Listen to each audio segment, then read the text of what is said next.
Imagine a future where your iPhone screen doesn't just resist scratches, it heals itself. A future where your iPad transforms into a seamless sheet of living, fluid-like glass that reacts to touch, bends under pressure, and adapts in real time. That future is racing toward us, and Apple just cracked it wide open with the unveiling of what may be the most breathtaking material innovation since Retina displays, liquid glass. Welcome to Tech Wave 65, where we dig deep into the future of personal tech, and today we're diving headfirst into the mesmerizing world of Apple's liquid glass upgrade. How it works, what it could mean for your devices, and why it's not just a screen, but the beginning of a revolution in how we touch, see, and live with technology. First, let's set the stage. Apple has always pushed the boundaries of glass, Gorilla Glass, Ceramic Shield, Ion X, Sapphire Crystal, all refined to increase durability, resist impacts, and deliver that premium Apple finish. But liquid glass is different. This isn't about slapping on a tougher layer. It's about re-engineering the very properties of glass at the molecular level using nanotechnology, ionic bonding, and even shaped memory materials. Apple has filed multiple patents in recent years surrounding self-healing display components, electroactive polymer layers, and fluid reactive glass coatings. What we're seeing is a convergence of smart materials that don't just sit passively behind your fingertips, they respond. Liquid glass is essentially a new category. Think: a hybrid layer that behaves like traditional glass but has microscopic elasticity, atomic-level flexibility, and the ability to morph or repair itself when minor damage occurs. In controlled demos leaked from Apple Park's R&D division, insiders have shown prototypes where micro-scratches simply vanished under heat or pressure. Now combine that with Apple's obsession with design minimalism, and imagine an iPhone where the bezels are eliminated, the body is one seamless form, and the display curves fluidly around the edges, adapting dynamically depending on use case. That's liquid glass. But it's not just hardware magic. The glass itself is smart.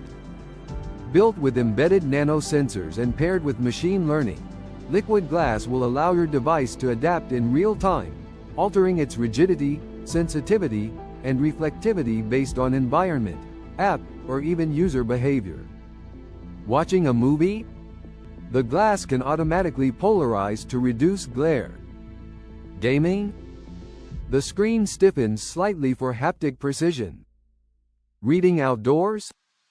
The reflectivity adjusts for maximum contrast without draining extra battery. In short, your screen becomes context-aware.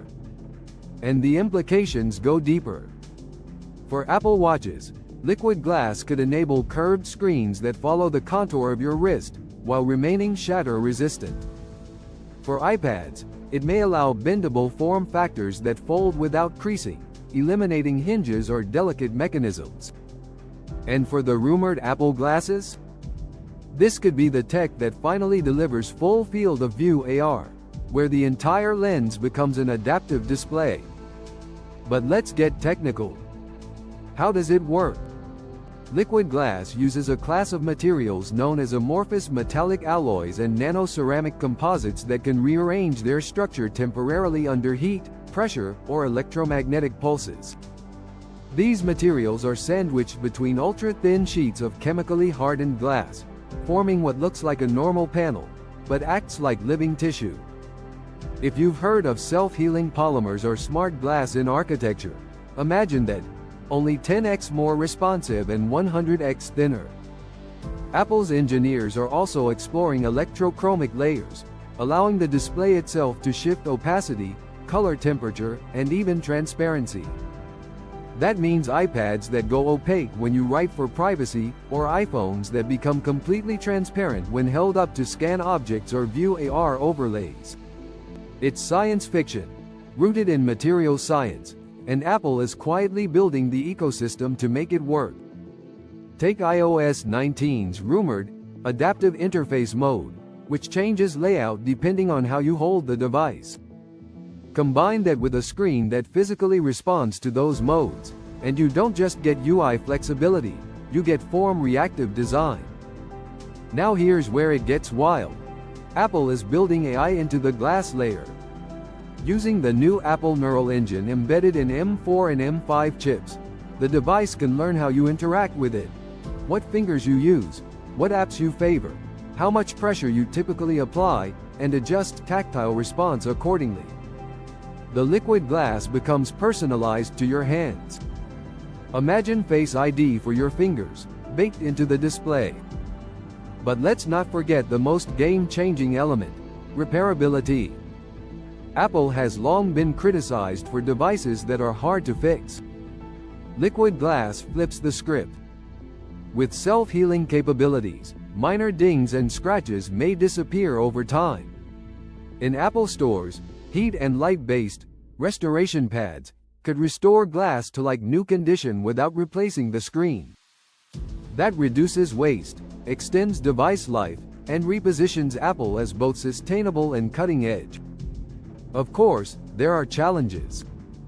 Liquid glass isn't cheap. Initial prototypes cost 3 to 5x more than traditional screens to produce. And mass production is still in early stages, using advanced vapor deposition techniques and custom glass curing processes. But Apple isn't aiming for mass yet, they're aiming for magic. Expect the first real-world debut to happen on the Apple Vision Pro 2 or a limited edition iPad Ultra, high-end, experimental, but built to impress. Then, as manufacturing scales, the tech will trickle down to iPhones, Macs, and even accessories like the Apple Pencil and Magic Trackpad. And here's the next layer: accessibility. For users with motor disabilities, Apple is testing force-differentiated layers, so gentle presses can register as firm commands. For the visually impaired, the glass can physically vibrate or deform slightly to guide fingers to UI elements. This is inclusive design baked into the very material of the product. But what about durability? Tests so far show liquid glass outperforms ceramic shield by 2.7x in micro-drop tests and offers better scratch recovery than sapphire. It's also more resistant to thermal shock, making it safer across climates. And because it's chemically engineered to flex microscopically, it doesn't shatter as easily on corner impacts. So the next time your phone slips from your hand, imagine the glass absorbing that shock like skin, not cracking like porcelain. And that's the metaphor here. Liquid glass is about making tech feel more human, flexible, adaptive, resilient. Apple is redefining the boundary between digital and physical. It's not just about pixels anymore. It's about the surface itself becoming alive, reactive, intelligent. Imagine swiping across a screen and feeling textures. Imagine tapping a photo and having the screen slightly rise, like you're touching the subject. With piezoelectric layers and micro-haptics, Apple is bringing dimensionality to flat glass. This is the next frontier in human-computer interaction. And just like multi-touch redefined phones in 2007, liquid glass could redefine everything in 2026. So the big question isn't, will liquid glass change Apple devices? The question is, will Apple devices still be devices? Or will they become intelligent surfaces that blend into our environment? What starts as a mesmerizing screen on an iPhone could evolve into a glass kitchen table with embedded Siri, or a bathroom mirror that displays your day and tracks your health, or car dashboards that morph to your needs in real time. The line between screen and object disappears, and all that remains is experience. Apple isn't just unveiling liquid glass. They're ushering in a new material language for personal tech, one that's seamless, sensory, and smarter than ever before. And if that's not revolutionary, I don't know what is. Smash the like button, subscribe, and turn on notifications for more tech challenges, future experiments, and real talk from TechWave 65.